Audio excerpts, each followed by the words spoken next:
Короче, вы поняли, да? Все эти альтернативные миры на картридже 9999 игр в одном на самом деле полная галимая недоделанная пиратская лажа. Ни один из всех этих уровней нельзя нормально пройти, потому что половина из них недовысранная куча спрайтового дерьма, а вторая багнутые копии обычных уровней, не имеющие никакой логической концовки. Я вам не советую даже пытаться уловить цель создания подобного трэша. Сломайте себе голову. Но я могу лишь предположить, что это замутили те криворукие пираты, чьей задачей было сделать около 30 отличающихся друг от друга уровней Марио, не похожих на обычные, а то, что можно ли их пройти или нет, не имело ни малейшего значения.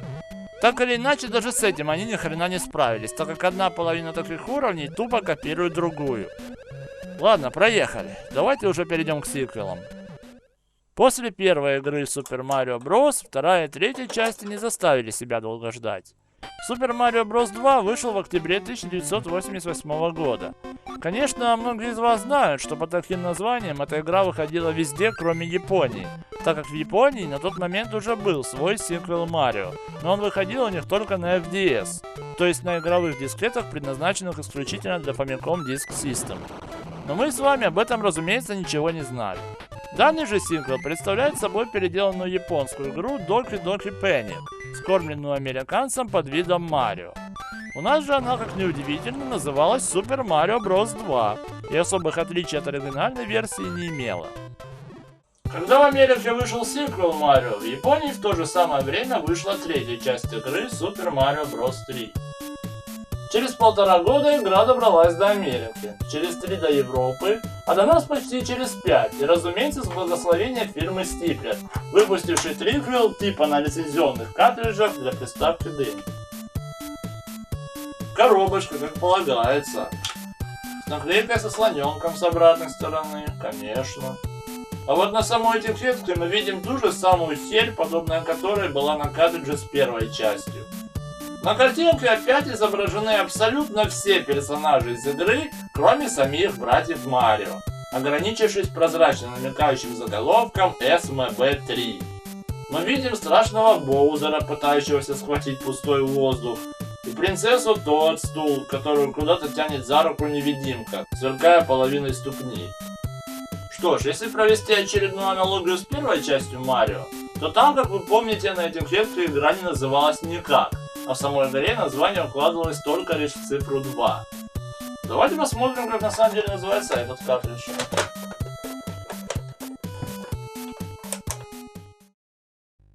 Включаем игру. И что бы вы думали? Эта игра называется 3. Ну конечно же. Раз была игра 2, то должна быть и игра 3. Только то, что 2 на самом деле 1, 3 на самом деле 3, а 1 на самом деле не выходил вовсе, в Стиплере это, видимо, никого не колышет. Как бы то ни было, любой, купивший этот картридж в магазине Dendy, сразу поймет, что это Mario 3, а посему не будет иметь причин полагать, что он не лицензионный. Но помимо стиплеровских, триквел про Марио у нас продавался и на огромном множестве других картриджей. Вот у меня есть еще один экземпляр, и вы только посмотрите, он называется Super Mario Bros. 3. И даже на картинке здесь есть и Марио, и Луиджи. И пофиг, что нету слоновой наклейки, зато картридж-то какой красивый, и сразу все становится ясно. Но этикеткой, а на деле...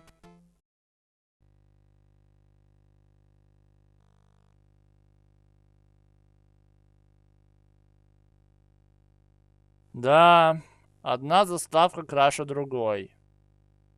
На стиплеровской хотя бы цифра 3 была, а тут вообще ни хрена. Что вообще происходит на экране? Марио с Луиджи пинают невидимых черепах. А меню выбора так вообще поражает воображение. После этого даже не сомневайтесь в подлинности стиплеровских картриджей.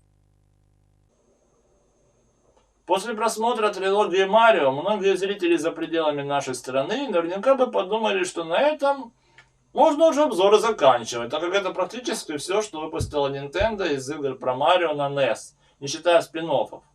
Но NES не Dendy, и у нас сага о красном клетчатом спасителе принцесс на этом только начинается. Потому как сразу после третьей части великий и могучий Китай реванул в нашу страну столько продолжений Марио, сколько вы себе и представить не можете. может и можете. Но в любом случае, как раз именно на этом и начинаются самые настоящие чудеса. Это вот то, что выходило на Денди под названием Super Mario 4. Четвертая часть о похождениях Марио, где он путешествует по непонятному миру, превращается в шарик и в таком виде прыгает по уровню. От нажатия на кнопку B он сворачивается и приобретает вид мокрицы, прозрачно намекая на Соника. В меню ниже мы наблюдаем рожу какого-то непонятного Робина Гуда, чем-то напоминающего главного персонажа из игры Castle Excellent. Но подсознательно понимаем, что это никто иной как Марио, поэтому на рожу больше не обращаем особого внимания. Куда более пугающее изображение самого героя на экране заставки. Да... В общем, четвертая часть примечательна полным несоответствием главного персонажа с самой игрой. Идем дальше. Супер великолепный Марио производства Стиплера.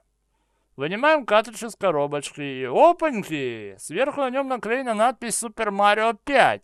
Стало быть, пятая часть Марио имеет подзаголовок Super Wonderful Mario. Окей, включаем.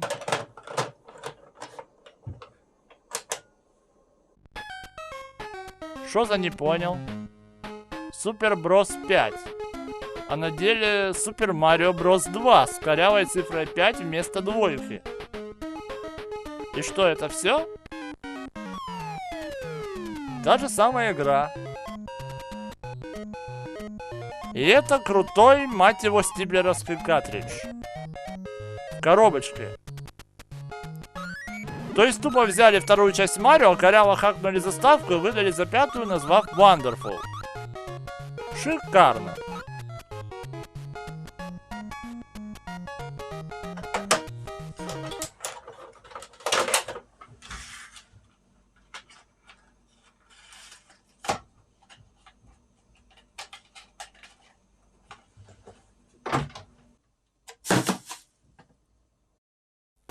Следующий на очереди Super Mario 6. Картинка на этом картридже весьма оригинальна. На ней изображен неестественно худощавый Марио во фраке, с морковкой в руке и в окружении персонажей мультфильма «Веселые мелодии». При этом мы видим, что он снимает шляпу, хотя на нем самом в этот момент надета красная кепка. То есть он носит цилиндр поверх кепки? Да, с фантазией был художник. Глядя на это безумие, что вы можете ожидать от игры? Что Марио собирается на маскарад, бегает по грибному королевству, собирает морковки и сражается с Элмером Фадом, Порки и Даффи Даком? Знаете что? Вы почти угадали. Знакомый звук. Оп. Это же Тини Тун. Это Тини Тун? Мощно.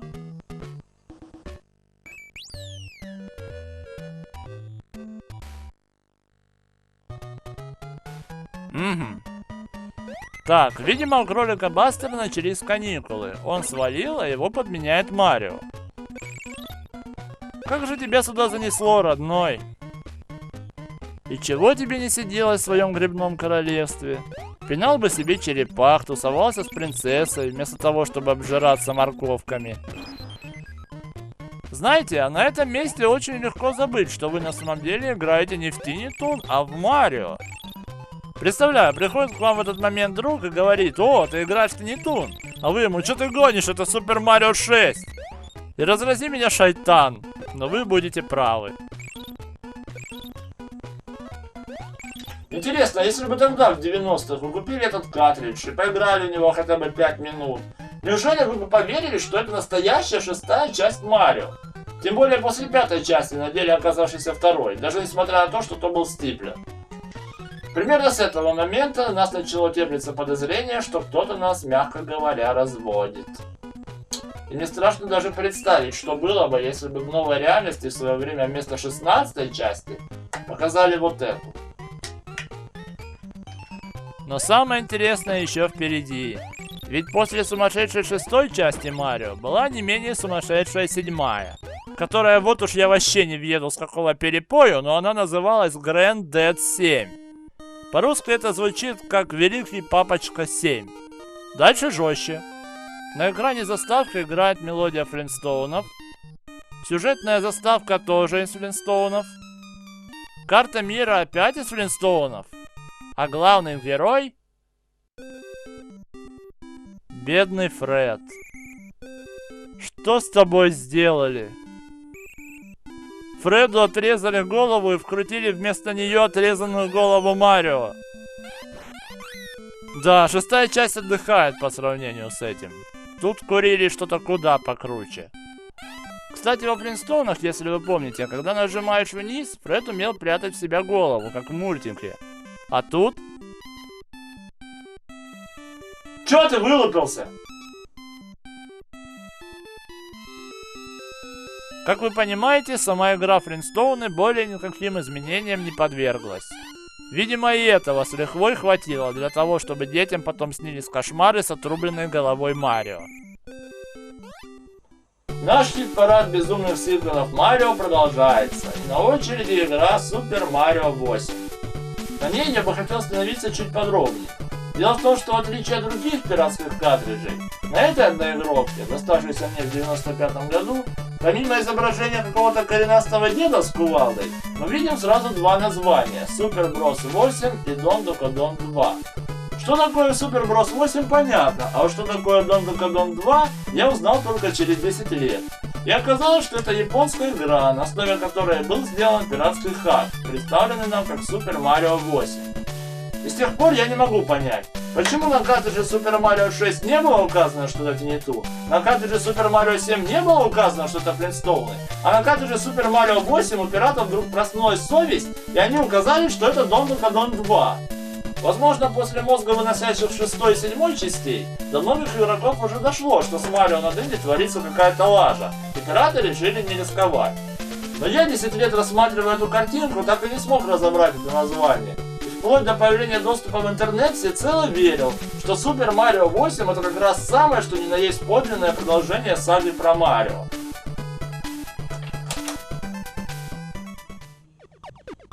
Ну посмотрите сами, чем эта игра отличается от первых частей Марио. Весьма убедительное изображение его самого на заставке. Ну, только ходит он тут с молотком, ладно.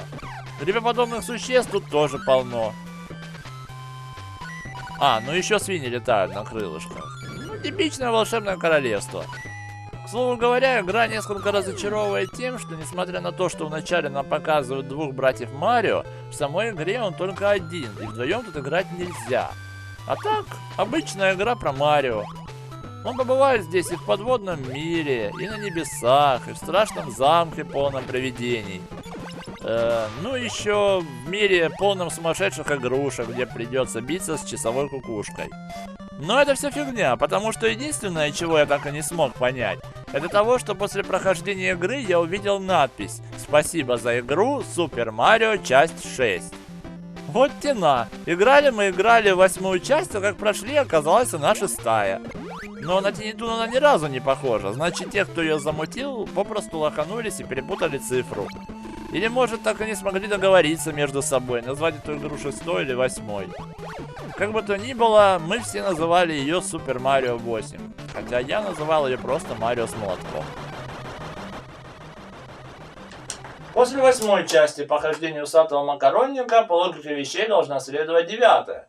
Но игра Super Mario 9 у нас на картриджах не встречалась. Зато вместо нее было кое-что покруче. Super Mario World 9. Едва завидев такой карик в магазинах, наши геймеры ссали кипятком. Ведь вы только подумайте, вышла игра Super Mario с подзаголовком «Мир 9». Ведь вокруг 9-го мира в 90-х ходило столько легенд. Говорили, что в самой первой игре Super Mario Bros. На самом деле не 8 миров, а 9. Только в 9-й невозможно попасть, но он есть. 9-й мир искали и во 2-й, и в 3-й частях Марио, и в 3-й даже нашли. Но там им оказалась просто варп-зона, ведущая на любой из уровней. А после многоигровки 4 девятки в одном все так вообще посходили с ума, утверждая, что 9-й мир там не настоящий, и что якобы существует такая же многоигровка, но там 9-й мир другой, не зависает. Но только его видел всего один пятиклассник, который рассказывал, что играл у нее у своего дяди, который привез ее из Польши. И что там на 9-м уровне Марио превращается в динозавра и съедает Боузера. А потом появляется принцесса и целует динозавра, и он превращается в Марио. Да, но, к сожалению, потом дядя этого пацанчика уехал обратно в Польшу, забрал с собой картридж, и там его кому-то продал, а тот, кому продал, тоже куда-то уехал, и теперь эту игру не найти, увы. Но с появлением этого картриджа у нас появляется долгожданная возможность расставить все точки над «и». Ведь, судя по названию, вся игра основана на мире 9. А это значит, что наконец мы можем увидеть весь этот таинственный мир в мельчайших деталях. Увидеть то, что было так долго скрыто, о чем ходило столько противоречивых легенд. Ну, довольно слов. Супер Марио. Мир 9. Я даже за это выпью.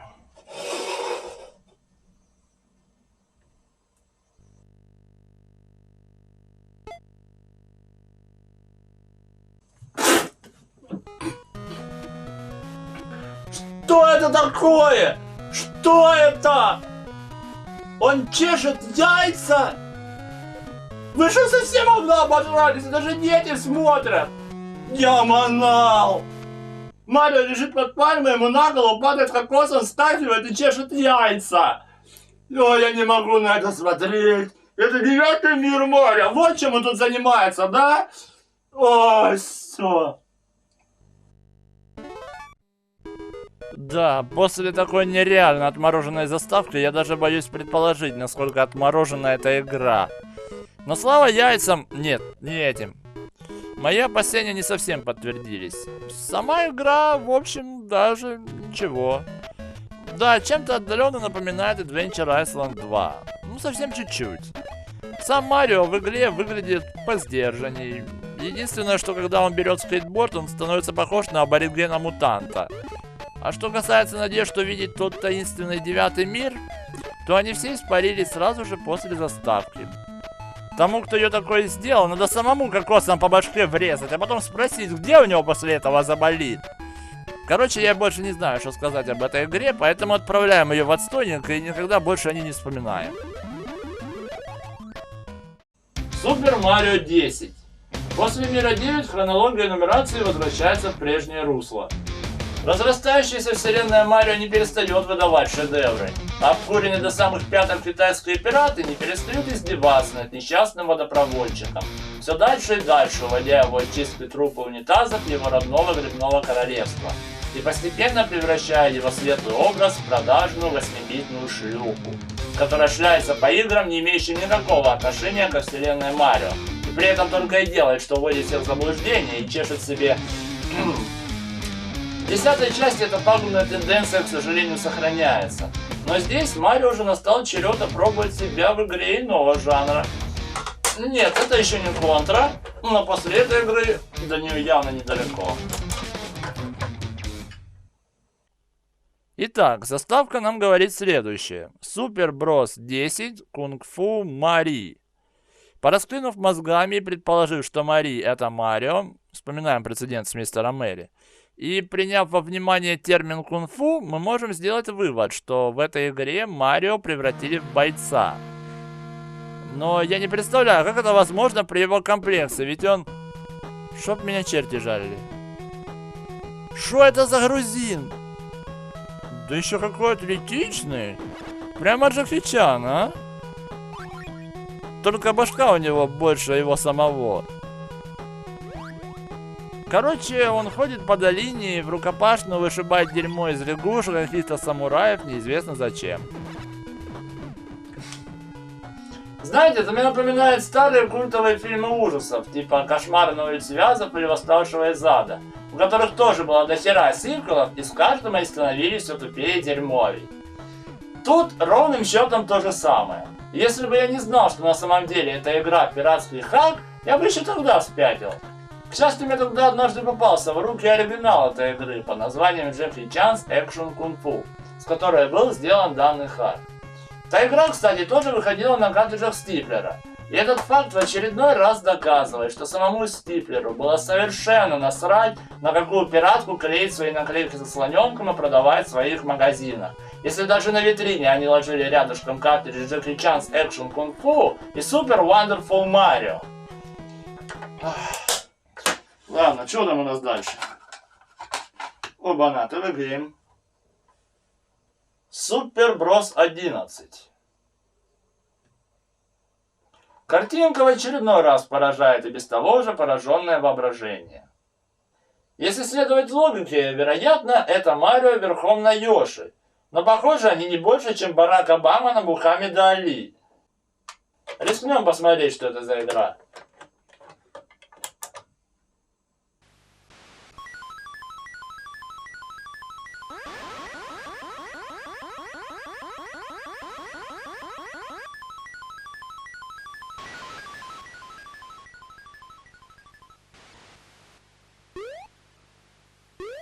Что ж, это лучше, чем когда Марио падает в кокос на башню. Тут просто прилетела летающая тарелка и сперла его подружку. Вот теперь я понял, почему на картинке Марио и Йоши так не похожи на самих себя. Это была вариация того, что получилось бы, если бы Марио и Йоши скрестились с чувачком и его динозавром из игры Adventure Island 3. Ни то ни сё. Super Mario 11 является почти полной копией вышеупомянутой игры. С той лишь разницей, что тут вам сразу дают дохера динозавров, оружия, жизни и всяких других апгрейдов. Конечно, от Марио здесь не больше, чем от парка юрского периода, но фишка с прокачанным оружием может кому-то по вкусу и придет. Следующая по счету игра Super Mario 12. Блин, вместо старых фильмов ужасов, мне все это уже начинает напоминать сиквелы к порнофильмам. Однако здесь все обстоит на удивление лучше. Марио и Йоши более-менее похожи на самих себя, только маленькие. Что такое? Уровень, скорость, музыка. Все по дефолту, поехали.